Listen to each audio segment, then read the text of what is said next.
जय हिंद, जय भारत, वंदे मातरम।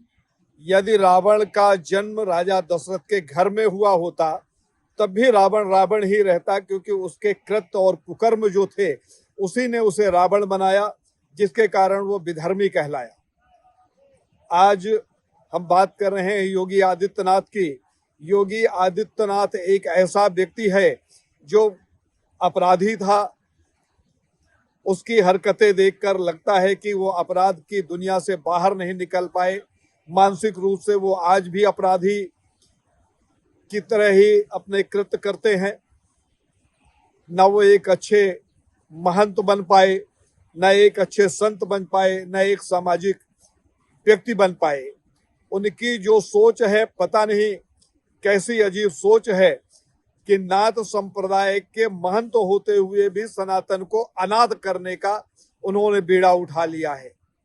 योगी आदित्यनाथ एक ऐसे व्यक्ति हैं जिन्होंने धर्म की ओढ़नी ओढ़कर धर्म को नोचने का काम किया, धर्म को समाप्त करने का काम किया।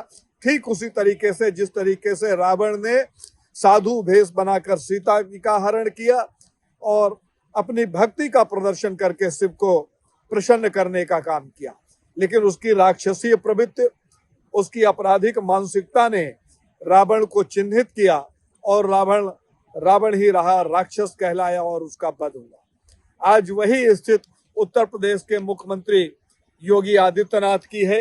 रावण में और योगी आदित्यनाथ में हम कोई फर्क नहीं कर पा रहे। शंकराचार्य जी के साथ जो घटनाक्रम घटित हो रहा है उसमें मैं संक्षेप में एक बार उसका विवरण आप सबके सामने रखना चाहता हूं। मौनी अमावस्या के दिन प्रयाग में शंकराचार्य जी पुलिस के नेतृत्व में, जो पुलिस नियुक्त की गई थी उसके नेतृत्व में गंगा स्नान के लिए निकले। वो पुलिस जिस रास्ते से ले जाना चाहती थी उस रास्ते से ले गई। जब हम गंगा संगम के करीब पहुंचे, वहां पर करीब 500 पुलिस वाले, जिसमें से 300 से अधिक बिना ड्रेस के थे और 200 पुलिस वाले लगभग ड्रेस में थे। गृह सचिव स्वयं, वहां के कमिश्नर और बड़े पुलिस अधिकारियों ने शंकराचार्य जी को जबरदस्ती पालकी से उतारने का यत्न किया। शंकराचार्य जी को पालकी से उतारने के पीछे की जो कहानी थी वो ये थी कि शंकराचार्य जी के चारों तरफ सिर्फ पुलिस का पहरा था, आम जनता नहीं थी। शंकराचार्य जी अगर पालकी से नीचे उतरते तो शंकराचार्य जी को धक्का देकर उनका टेटुआ दबा के उन्हें मार दिया जाता, अर्थात उनके हत्या की पूरी प्लानिंग की गई। शंकराचार्य जी जब इस स्थिति को भांप गए, वो पालकी से नहीं उतरे, तो शंकराचार्य जी के ब्रह्मचारी जो साथ में थे उनकी चोटियां खींची गई, उन चोटियों को उखाड़ने का यत्न किया गया, दंडी सन्यासियों के दंड को छीनने और तोड़ने का यत्न किया गया, बटुकों को मारा गया, जूतों से मारा गया, बेल्ट से मारा गया, डंडे से मारा गया। 80 साल के बुजुर्ग और जो महिला संत थी उनके साथ भी बर्बरता की गई, उनका अपमान किया गया, उन्हें इतना बुरी तरीके से मारा पीटा गया कि आज भी उसमें से कई लोग अस्वस्थ हैं, कई लोग दहशत में हैं। शंकराचार्य जी के पालकी में लगा हुआ छत्र तोड़ दिया गया, उनके दंड को उनसे दूर कर दिया गया, उनकी छड़ी छिना ली गई, पालकी को अलग अलग जगह पर मेले में ले जाकर छोड़ा गया जिससे शंकराचार्य जी का अपमान हो, क्योंकि शंकराचार्य जी के साथ शंकराचार्य जी का कोई भी परिकर नहीं था। सभी परिकरों को कैद कर लिया गया था, मार के उन्हें जो इन्होंने वैकल्पिक थाने बनाए थे उसमें बंद कर दिया गया था। इतना सब करने के बाद शंकराचार्य जी को शिविर के बाहर छोड़कर पुलिस वाले भाग गए। शिविर के बाहर ही शंकराचार्य जी बैठे रहे। फिर हत्या के प्रयास होते रहे। शंकराचार्य जी के शिविर में रात 12 बजे एक नोटिस भेजी गई। उस नोटिस में लिखा था कि आप यह सिद्ध करिए कि आप शंकराचार्य हैं, और उसके लिए 24 घंटे का मात्र समय दिया गया। लेकिन सांच को आज क्या शंकराचार्य जी की तरफ से स्पष्ट किया गया। शंकराचार्य जी के तरफ से हमारे वकील ने सारा विवरण दिया, शंकराचार्य होने का प्रमाण दिया और इनकी बातों का खंडन किया। हमने मेल से भी ये जानकारी दी और जिस तरीके से उन्होंने हमारे शिविर के बाहर आकर नोटिस चस्पा की थी उसी तरीके से ले जाकर हम भी सेक्टर कार्यालय जो था मेला का उसके बाहर हमने भी जवाब को चस्पा किया। उसके बाद दूसरी नोटिस इनकी तरफ से दी गई जिसमें लिखा गया कि क्यों ना आपको यहाँ से बाहर कर दिया गया है, आपको मेला में आने से प्रतिबंधित कर दिया जाए, मेला संगम में आपकी संस्था हमेशा के लिए समाप्त कर दिया जाए, अर्थात आप कभी भी दोबारा माघ मेले में प्रयाग नहीं आ सकते। इस तरीके की बर्बरतापूर्ण नोटिस दी गई, अपमान पे अपमान करने का यत्न किया गया। उसके बाद कुछ लठैत भेजे गए जो योगी जिंदाबाद के नारे लगाते हुए शंकराचार्य जी के शिविर में घुसे। उनका भी उद्देश्य एक ही था कि अवसर मिले और शंकराचार्य जी की हत्या कर दी जाए।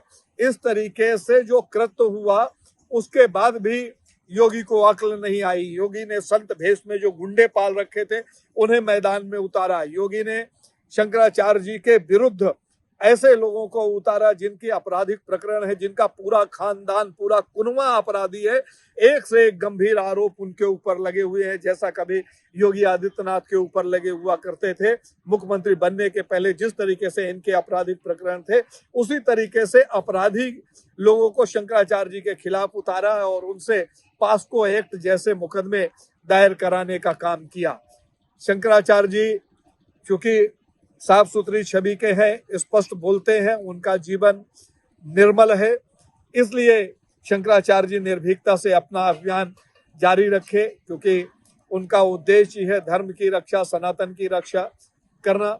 लेकिन संत भेष में छुपे हुए बदमाशों को जिस तरीके से मैदान में उतारा और उनको पूरी तरीके से सरकार ने और प्रशासन ने संरक्षण दिया, उससे ये बात स्पष्ट हो गई कि इस सारे मुकदमे के पीछे योगी की मंशा क्या है।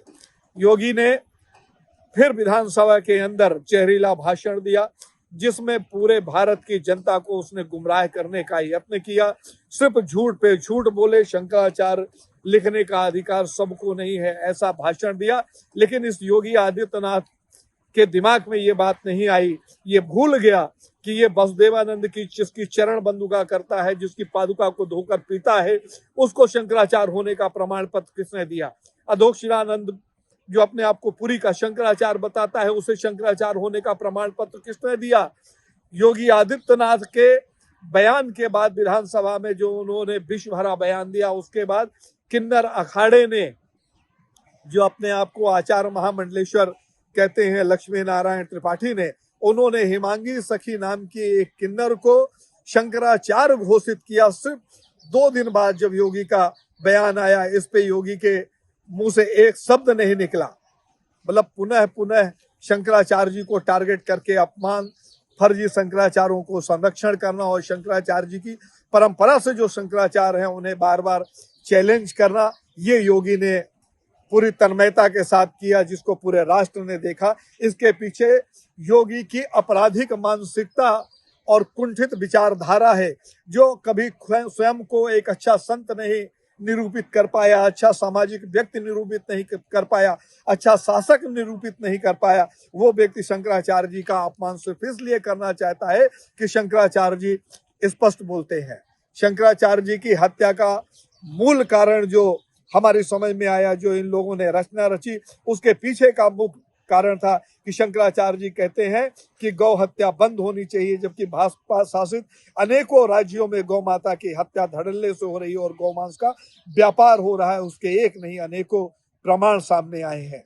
जो प्राचीन मंदिर है उनको ध्वस्त किया जा रहा है, खासकर उत्तर प्रदेश में एक से एक प्राचीन मंदिर जो वेदों में वर्णित है, उन्हें योगी सरकार ध्वस्त कर रही है। शंकराचार्य जी यही तो कहते हैं कि हमारी प्राचीन संस्कृति को, हमारी धरोहरों को नष्ट और भ्रष्ट मत करिए। शंकराचार्य जी हमेशा धर्म की परंपरा के लिए सख्त युक्त बात करते हैं, उसके पालन के लिए हमेशा तैयार रहते हैं। सनातन के संरक्षण के लिए हमेशा ही उन्होंने प्रयास किया हो, चाहे गंगा के अविरल निर्मल धारा की बात हो, चाहे राम सेतु को तोड़ने का विरोध हो, चाहे वाराणसी में गणेश विसर्जन का विषय रहा हो, चाहे गौ माता को राष्ट्र माता बनाने की बात रही हो, चाहे धर्म परिवर्तन के खिलाफ आवाज उठाने की बात रही हो, चाहे लव जिहाद को रोकने की बात रही हो, चाहे घुसपैठ के खिलाफ शंखनाद करने की बात रही हो, शंकराचार्य जी ने हमेशा मुखरता के साथ इन मुद्दों को उठाया है और सत्य के साथ खड़े रहे, क्योंकि उन्होंने शंकराचार्य होने के साथ ही जो प्रण लिया है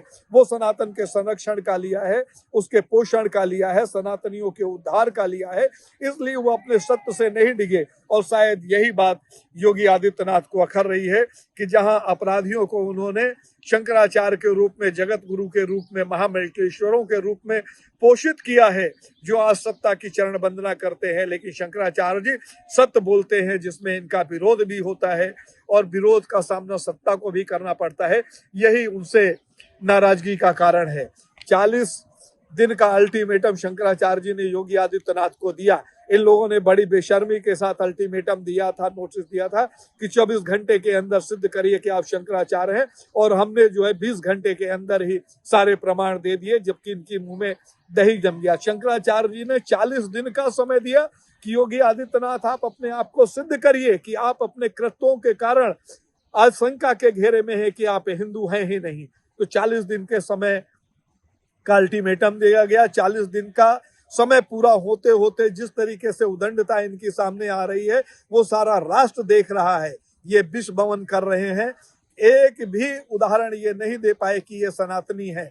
इन्होंने संत की परंपरा का अपमान किया। एक तरफ संत होते हुए आपने मठ की मर्यादा को तोड़ने का यत्न किया। आज आपका सानिध्य देश की जनता को नहीं मिल रहा है संत के रूप में। आप मुख्यमंत्री होते हुए संत के साथ अन्याय कर रहे हैं और संत होते हुए मुख्यमंत्री पद के साथ अन्याय कर रहे हैं। आपके राज्य में जो अव्यवस्था फैली है, जो अत्याचार हो रहा है, उनका आपको जवाब देना चाहिए, लेकिन आपने जवाब नहीं दिया। उप मुख्यमंत्री केशव प्रसाद मौर्य ने शंकराचार्य जी की चरण वंदना करते हुए उनसे माफी मांगी और उन्होंने कहा जिन लोगों ने अपराध किया है, गलतियां किया है, उदारता किया है, उन्हें दंडित किया जाएगा। अर्थात उप मुख्यमंत्री ने इस बात को स्वीकार किया कि उनके राज्य में उदंडता हुई। दूसरे उप मुख्यमंत्री ब्रजेश पाठक ने बटकों की जो शिखाएं खींची गई, जो उनके साथ बर्बरता की गई, उसके प्रायश्चित के रूप में उन्होंने अनेकों बटकों का पूजन किया और इस बात का संदेशा दिया कि उनकी सरकार ने गलत किया। लेकिन अहंकार में डूबा हुआ योगी जो है, योगी भेष में अपने आप को संत कहने वाला ऐसा पाखंडी व्यक्ति जो धर्म को ही नोच कर खा रहा है, उसकी मुंह में आज भी दही जमा हुआ है। अनाथ बनाने की जो षड्यंत्र है सनातन धर्म को, तो नाथ परंपरा का व्यक्ति होकर सनातन को अनाथ बनाने का जो षड्यंत्र कर रहा है, उस षड्यंत्र से पर्दा उठ चुका है। सनातनियों के बीच में बड़ा आक्रोश है। 20 दिन पूरा होने के बाद, चूंकि 40 दिन का समय था, शंकराचार्य जी ने पुनः पूछा कि 20 दिन बीत गए योगी जी, आपके मन में कोई परिवर्तन हुआ कि नहीं, आपके विचार में पवित्रता आई कि नहीं। लेकिन योगी का अहंकार योगी को ले डूबेगा ऐसा प्रतीत हो रहा है। योगी ने कोई भी जवाब अभी तक नहीं दिया। 11 मार्च 2026 का दिन निर्धारित किया गया है कि लखनऊ में लाखों की संख्या में वो लोग इकट्ठे होंगे जिनका स्वाभिमान जिंदा है, जो देशभक्त है और जो जिंदा हिंदू है, जो सनातन को बचाना चाहते हैं, जो सनातन के साथ खड़े हैं। सिर्फ उनका आह्वान किया गया है कि आप लोग आइए और निर्णय लीजिए कि योगी के भेष में जो व्यक्ति उत्तर प्रदेश का मुख्यमंत्री है वो हिंदू भी है कि नहीं है। उसने हिंदू परंपरा का, सनातनी परंपरा का कितना निर्वहन किया, कितना विनाश किया, कितना विकास किया, इस विषय पर चर्चा होना चाहिए। मैं देश के सभी सनातनी जनों से, जो स्वाभिमानी हैं, जो देशभक्त हैं और जिंदा हिंदू है, उनसे आग्रह करता हूं कि आप लोग भी एक एक वीडियो बनाइए और योगी से पूछिए कि उसने जो कृत्य किया है, जो अपमान किया है, जो संतों के साथ अपमान किया है, बटकों के साथ अपमान किया है, जहां गौ हत्या खुलेआम हो रही है, जहां लव जिहाद हो रहा है, जहां घुसपैठ हो रही है, जहां धर्मांतरण हो रहा है, जहां मंदिर तोड़े जा रहे हैं, और अपने आप को योगी कहने वाला व्यक्ति इसके बाद भी क्या अपने आप को हिंदू कहता है? योगी के साथ क्या होना चाहिए? योगी को क्या हिंदू मानने से इनकार कर देना चाहिए? क्या हिंदू धर्म से इसका निष्कासन होना चाहिए? इस विषय पर आप भी अपनी राय दें और आपकी राय 11 मार्च को होने वाले निर्णय में मील का पत्थर साबित होगी। मुझे लगता है कि सभी संत, जो संत भेष में लोग हैं, जिन्होंने प्रण लिया है कि हम धर्म की रक्षा करेंगे, उनसे भी आग्रह है कि धर्म की रक्षा के लिए आप लोग संगठित होइए और आवाज उठाइए। जो बहुरूपिया है, षड्यंत्रकारी है, अपराधी प्रवृत्ति के लोग हैं, जो भाजपा के बिके हुए गुलाम हैं, उनसे मैं आग्रह करूंगा कि एक बार आप भी अपने धर्म को टटोल कर देखिए, अपनी आत्मा को टटोल कर देखिए और सारे कांड को जो इन्होंने किया और करवाया है उसकी समीक्षा करिए और सत्यता को देखिए। उसके बाद आप निर्णय करिए कि एक दिन आप भी मर कर जाओगे ईश्वर के सामने तो क्या मुंह दिखाओगे। इस बात का निर्णय आप सबको करना है। सभी सनातनी जनों से मैं आग्रह करता हूं कि अपनी राय अवश्य दें। जय हिंद, जय भारत, वंदे मातरम।